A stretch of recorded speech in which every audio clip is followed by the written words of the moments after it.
AMD ha bajado sustancialmente el precio de los Ryzen 7000 debido a que su PVPR no era competitivo respecto a la oferta de Intel, sobre todo teniendo en cuenta que hay que meter en la ecuación unas placas base especialmente caras y una DDR5 bastante más cara que la DDR4. Pero como todo ha estado bajando de precio desde que se pusieron a la venta, el Ryzen 5 7600X ha pasado a ser uno de los procesadores más interesantes para jugar por su PVP de 250 €, ya que puede exprimir perfectamente hasta una RTX 4090. Este Ryzen 5 7600X está compuesto por dos chiplets. El primero es uno de computación con 6 núcleos o 12 hilos de ejecución, funcionando a una frecuencia base de 4,7 GHz y a un turbo máximo de 5,3 GHz. El segundo chiplet es para labores de entrada y salida, por ejemplo la gestión de la memoria o las conexiones PCIe, pudiendo usar DDR5 a 5200 MHz antes de recurrir a los perfiles de memoria. Pero además este chiplet de entrada-salida tiene una unidad gráfica integrada Radeon 2 de 128 sombreadores, funcionando hasta 2200 MHz. Da una potencia de cómputo de 0,56 teraflops, que es una cantidad muy modesta. Podría servir para jugar a League of Legends y a otros juegos de deportes electrónicos, pero nada exigente. Las placas base tienen acceso a perfiles de memoria denominados Expo. Sería conveniente buscar los módulos de RAM que lo incluyan, pero funcionarán también los que integren el XMP de Intel. A bajas frecuencias deberían funcionar todos, pero a altas frecuencias es preferible que tengan Expo. La potencia de diseño térmico de este procesador es de 105 vatios con un límite blando de temperatura de 95 grados. Es un procesador que en carga suele andar sobre los 85 grados con una Liquid Freeza 2 de Arctic, por lo que se calienta bastante. De este apartado hablaré con más detenimiento un poco más adelante.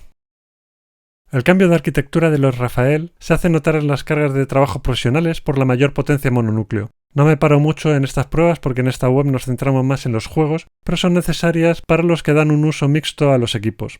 Dista de ser el mejor modelo del mercado para uso profesional, pero aquellos que hagan de vez en cuando algún renderizado o alguna exportación de vídeo podrán tener la confianza de que el Ryzen 5 7600X tiene una excelente potencia para su coste. Empata en rendimiento multinúcleo con el Ryzen 7 5800X teniendo en cuenta que ese procesador tiene 8 núcleos en lugar de 6. En algunas pruebas incluso lo supera ligeramente o queda ligeramente por detrás.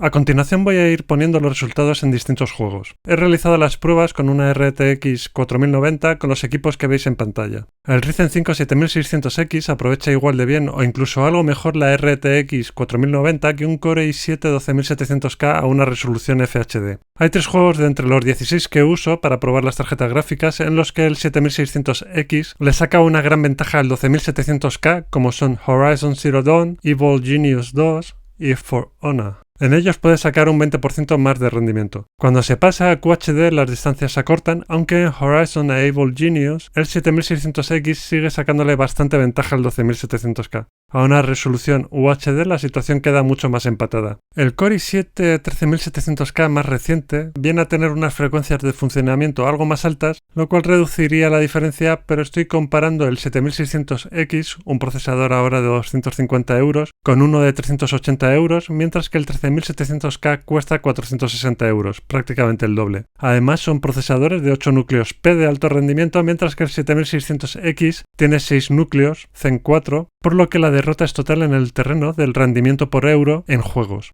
A continuación podéis ver la media de los 16 juegos probados. Según lo dicho anteriormente, podéis ver que el 7600X obtiene de media 282 fotogramas frente a los 262 del 12700K, un 7,5% más. Mantiene la ventaja QHD con 252 fotogramas frente a 242, apenas un 4% más, pero a UHD la situación se iguala a 166 fotogramas.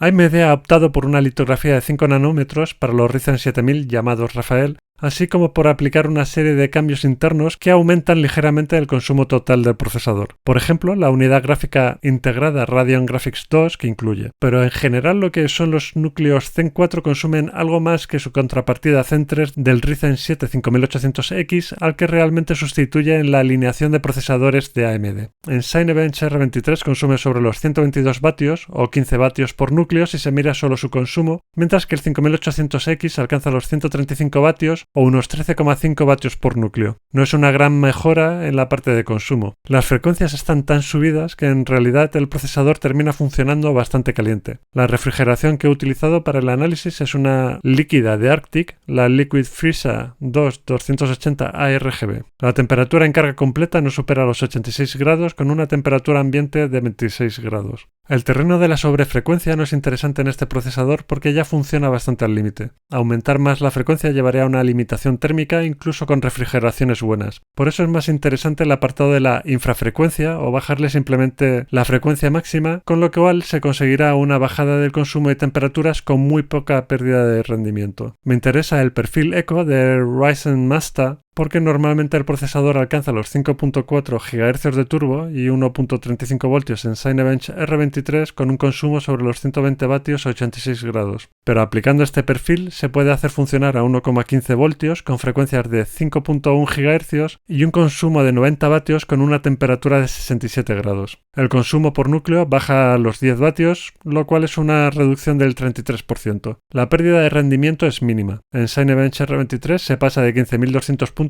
a 14.760 puntos, un 2,9% menos, mientras que en Shadow of the Tomb Raider con una RTX 3090 se pasa de los 242 fotogramas a los 234, lo cual es un 3,4% menos. En general la pérdida será de en torno a un 3% por una reducción de las temperaturas de un 23% y un consumo un 33% inferior. El modo eco de funcionamiento me parece estupendo. El Ryzen 5 7600X es ahora mismo, por sus 250 €, el mejor procesador que se puede comprar para un PC jugón. Con una placa base B650 de unos 200 € y 32 GB de DDR5 6000, que son otros 150 €, va a aprovechar más que bien las tarjetas gráficas más potentes del mercado. Por tanto, para conformar un equipo de gama media-alta a alta, con una tarjeta gráfica sobre los 600 o 800 €, es excelente. Dependiendo del país y del momento, se puede optar por un Ryzen 5 7600, que es igual pero con las frecuencias ligeramente bajadas. Si el usuario también le da una orientación algo más profesional, podrá mirar otros procesadores con más núcleos, mismamente como el Ryzen 7 7700 o el 7700X, antes de entrar en los Ryzen 7000 de 2 chiplets de núcleos que pueden dar un rendimiento ligeramente inferior en algunos juegos como el 7900X. Pero para el usuario normal o los prosumidores, el 7600X es un procesador excelente al precio que está actualmente, sin nada que envidiar a los Core de 13ª generación. Si te ha gustado el vídeo, dale a me gusta y suscríbete al canal.